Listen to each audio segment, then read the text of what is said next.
Ease of living.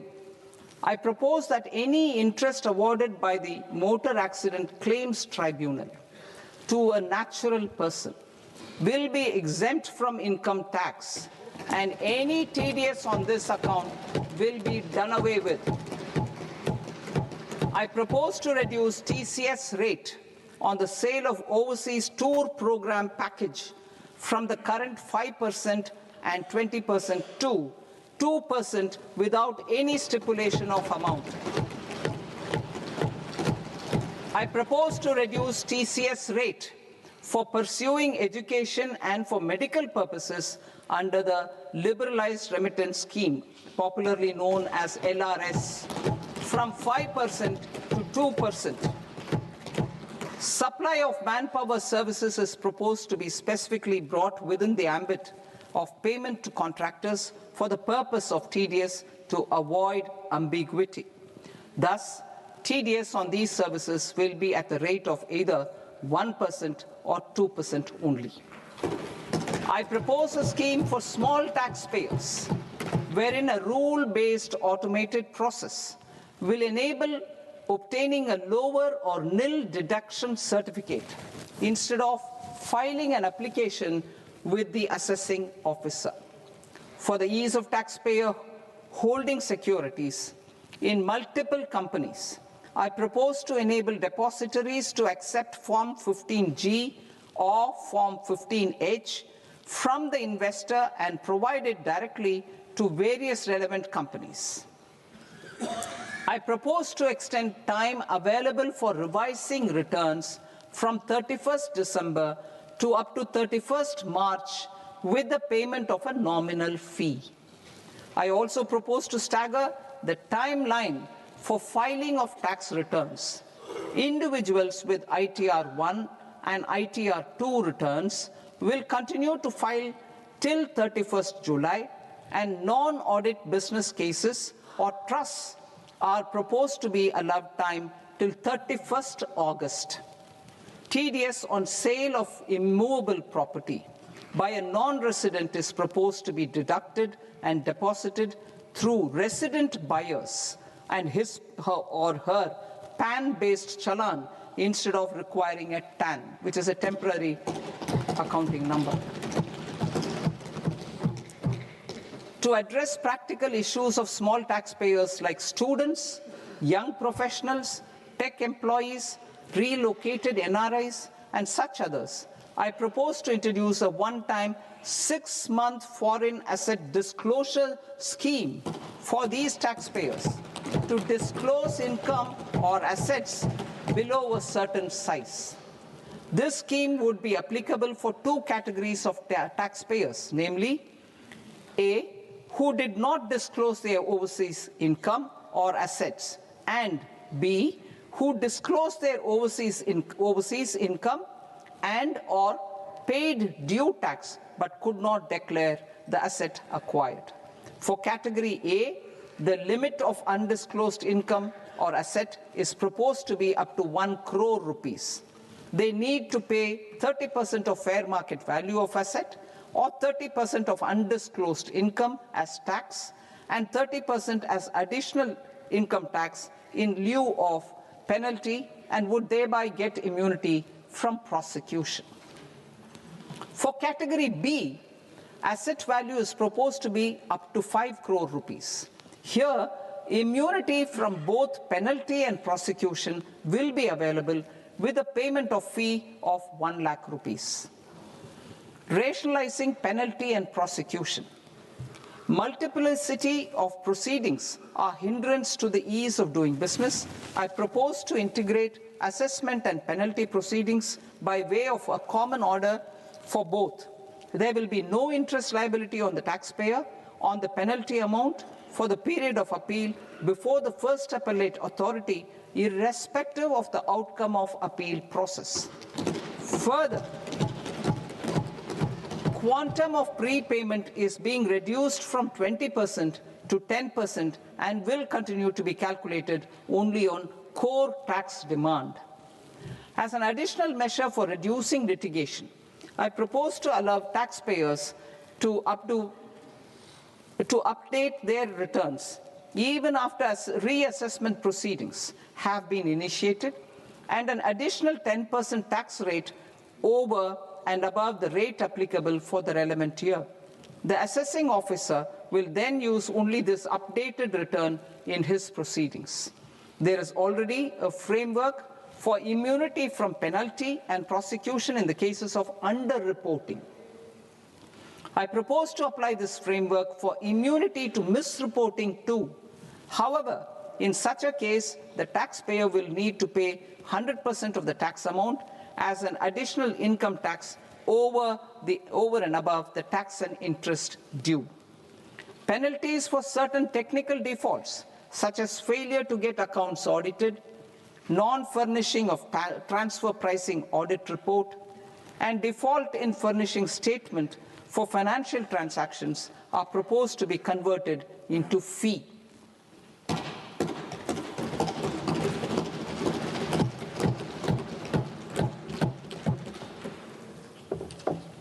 I propose to rationalize prosecution framework under Income Tax Act while maintaining a careful balance for deterrence in some serious offence. Non-production of books of account and documents and requirement of TDS payment where payment is made in kind are being decriminalized.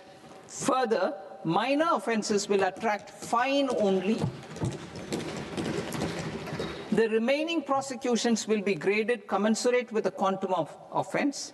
They will entail only simple imprisonment with maximum imprisonment reduced to 2 years and power to courts to convert even those into fines.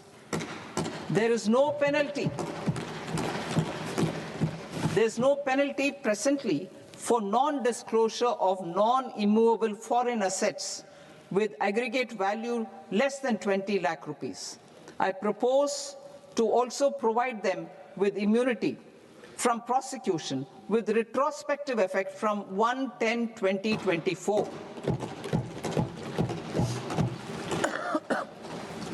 Cooperatives. Deduction is already allowed to a primary cooperative society engaged in supplying milk, oilseeds, fruits or vegetables raised or grown by its members. I propose to extend this deduction to also include supply of cattle feed and cotton seed produced by its members. I propose to allow inter-cooperative society dividend income as deduction under the new tax regime to the extent it is further distributed to its members. I further propose to allow exemption for a period of 3 years to dividend income received by a notified national cooperative federation on their investments made in companies up to 31/1/2026. This exemption would be allowed only for dividends further distributed to its member cooperatives. Supporting IT sector as India's growth engine. India is a global leader in software development services, IT-enabled services, knowledge process outsourcing services, and contract R&D services relating to software development. These businesses and their segments are quite interconnected with each other. All these services are proposed to be clubbed under a single category of information technology services with a common safe harbor margin of 15.5% applicable to all. The threshold for availing safe harbor for IT services is being enhanced substantially from 300 crore rupees to 2,000 crore rupees. Safe harbor for IT services shall be approved by an automated rule-driven process without any need for tax officer to examine and accept the application. Once applied by an IT services company, the same safe harbor can be continued for a period of 5 years at a stretch at its choice. For IT services companies who want to conclude advanced pricing agreement, APA, I propose to fast-track unilateral APA process for IT services and endeavor to conclude it within a period of 2 years. The period of 2 years can be extended by a further period of 6 months on taxpayers' request. I propose to extend the facility of modified returns available to the entity entering APA to its associated entities also. Attracting global business and investment.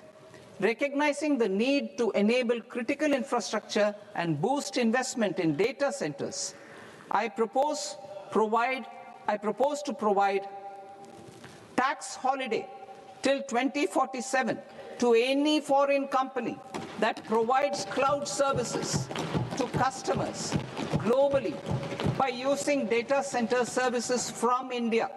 It will, however, need to provide services to Indian customers through an Indian reseller entity. I also propose to provide a safe harbor of 15% on cost in case the company providing data center services from India is a related entity. To harness the efficiency of just-in-time logistics for electronic manufacturing, I propose to provide safe harbor to non-residents for component warehousing in a bonded warehouse at a profit margin of 2% of the invoice value.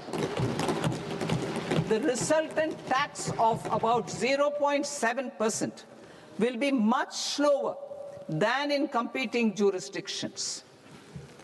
To provide fillip to toll manufacturing in India, I propose to provide exemption from income tax for 5 years to any non-resident who provides capital goods, equipment, or tooling to any toll manufacturer in a bonded zone. To encourage vast pool of global talent to work in India for a longer period of time, I propose to provide exemption to global, non-India sourced income of a non-resident expert for a stay period of 5 years under notified schemes.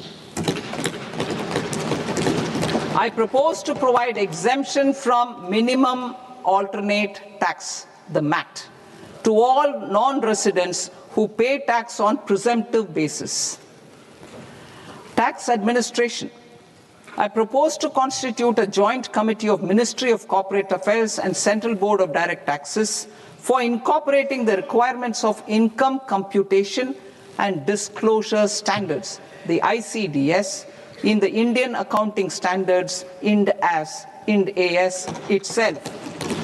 Separate accounting requirement based on ICDS will be done away with from the tax year 27-28. To support Prime Minister Modi's vision of homegrown accounting and